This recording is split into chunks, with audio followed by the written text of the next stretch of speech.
Number 2 حدیث مبارک۔ حدیث مبارک میں بھی ہے کہ آپ فقہا کی بات مانیں۔ یہ بڑی معروف حدیث ہے جو کم از کم میرا خیال ہے ہر طالب علم کو تقریباً زبانی یاد ہوتی ہے، الفاظ یاد نہ ہوں تو ترجمہ اور مفہوم سب کو یاد ہوتا ہے۔ حضرت معاذ رضی اللہ تعالیٰ عنہ کو جب رسول اللہ صلی اللہ علیہ وسلم نے یمن کی طرف عامل اور معلم بنا کر بھیجا تو رسول اللہ صلی اللہ علیہ وسلم نے پوچھا ان عرض لک قضاء بما تقضی یا معاذ، اے معاذ جب تیرے سامنے کو کیس آئے گا تو فیصلے کیسے کرے گا؟ حضرت معاذ نے کہا اخذی بکتاب اللہ، میں فیصلہ کروں گا قرآن کریم سے۔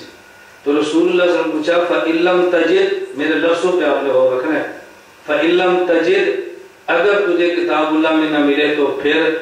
حضور نے فَإِن لَمْ تَجِدْ فرمایا یا فَإِن لَمْ يَكُنْ فرمایا؟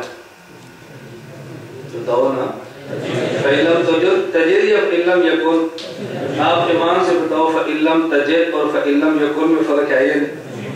حضور پاک فَإِن لَمْ يَكُنْ فرماتے تو معنی اور تھا، فَإِن لَمْ يَكُنْ نہیں فرمایا، فَإِن لَمْ تَجِدْ فرمایا ہے، جس کا مطلب کیا ہے؟ ہو سکتا ہے ایک مسئلے کا حل قرآن میں موجود ہو لیکن ایک مجتہد کو نہ ملے اور دوسرے کو مل جائے۔ اسے کہتے ہیں مذہبنا ثواب یحتمل الخطا۔ اللہ کرے میری بات آپ کو سمجھ آ جائے، مجھے مزید وضاحت نہ کرنی پڑے۔ اسے کہتے ہیں مذہبنا ثواب یحتمل فَإِن لَمْ تَجِدْ فرمایا، فَإِن لَمْ يَكُنْ نہیں فرمایا۔ ہو سکتا ہے ایک کو نہ ملے اور دوسرے کو مل جائے۔ انہوں نے کہا جی اللہ کے نبی اگر کتاب اللہ میں نہ ملا تو سنت سے فیصلہ کروں گا۔ فرمایا فَإِن لَمْ تَجِدْ، اگر سنت میں نہ ملا تو پھر؟ فَإِن لَمْ تَجِدْ فرمایا، فَإِن لَمْ يَكُنْ پھر بھی نہیں فرمایا۔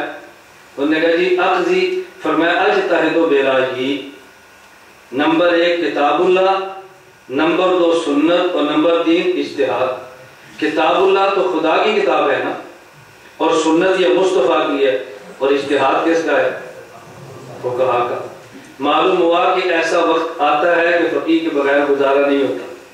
رسول اللہ صلی اللہ علیہ وسلم نے پھر حضرت معاذ کے جملے کی تائید فرمائی 2 طرح سے۔ یہ آپ نے حدیث دستگاہ میں پڑھانی ہے، میں آپ کو تدریس کا طرز بتا رہا ہوں، حدیث پڑھاتے کیسے ہیں اور کسی کو سمجھاتے کیسے ہیں۔ رسول اللہ صلی اللہ علیہ وسلم نے حضرت معاذ کی تائید فرمائی ہے 2 طرح سے، ایک تائید فعلی ہے، ایک تائید قولی ہے۔ حضور نے پہلے اپنے عمل سے تائید فرمائی، وضع یدہ علی صدرہ، اپنا ہاتھ حضرت معاذ کے سینے پر رکھ دیا، جب آپ کو بچے کی بات پسند آئے تو آپ اس کے سر پہ ہاتھ رکھ کے شاباش دیتے ہیں۔ یہ حضور نے تائید فعلی ہے۔ اور پھر آپ نے قولی تائید فرمائی الحمدللہ الذی وفق رسول رسولہ لما یرضی بہ رسولہ، اے اللہ میں تیرا شکر ادا کرتا ہوں کہ جو میں سبق چاہتا تھا میرے شاگرد نے یاد کر لی ہے۔ جب آپ استاد سے فارغ ہو تو استاد کسی علاقے میں بھیجے گا تو 2-4 سوال کرتے ہیں، ابھی میں تجھے اس مدرسے سے بھیج رہا ہوں، اگر یہ بات ہو تو کیا جواب دے گا؟ وہ ایسی بات فرمائے تو کیا کہے گا؟ پوچھتے ہیں نا۔ تو رسول اللہ صلی اللہ علیہ وسلم شکر ادا کر رہے ہیں، اے اللہ میرے نمائندے کو آپ نے وہ بات سمجھا دی ہے جس پر آپ کا نمائندہ راضی ہے۔ اگر آپ کا ذوق ہو تو میں ایک جملہ کہتا ہوں، اللہ کے نبی نے اس حدیث میں لفظ رسول کا استعمال 2 بار فرمایا ہے، 2 بار ہے نا، الحمدللہ الذی وفق رسولہ رسولہ۔ پہلے رسول کا معنی معاذ ہے، دوسرے رسول کا مصداق حضور ہے۔ پہلے رسول کا مصداق صحابی ہے، دوسرے رسول کا مصداق نبی ہے۔ اس کا مطلب یہ ہے نبی کو بھی رسول کہتے ہیں اور صحابی کو بھی رسول کہتے ہیں۔ رسول خدا ہے، ایک رسول مصطفیٰ ہے۔ رسول خدا کا نام نمائندہ خدا ہے اور رسول مصطفیٰ کا نام نمائندہ مصطفیٰ ہے۔ خدا کا کلام لینا ہو تو مصطفیٰ دیتا ہے اور مصطفیٰ کا کلام لینا تو پھر صحابی رسول دیتا ہے۔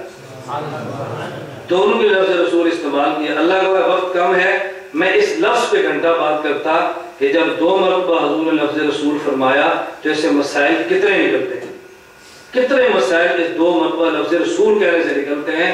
آپ کو تعجب ہوتا ہے کہ پیغمبر کے کلام میں بلاغت کتنی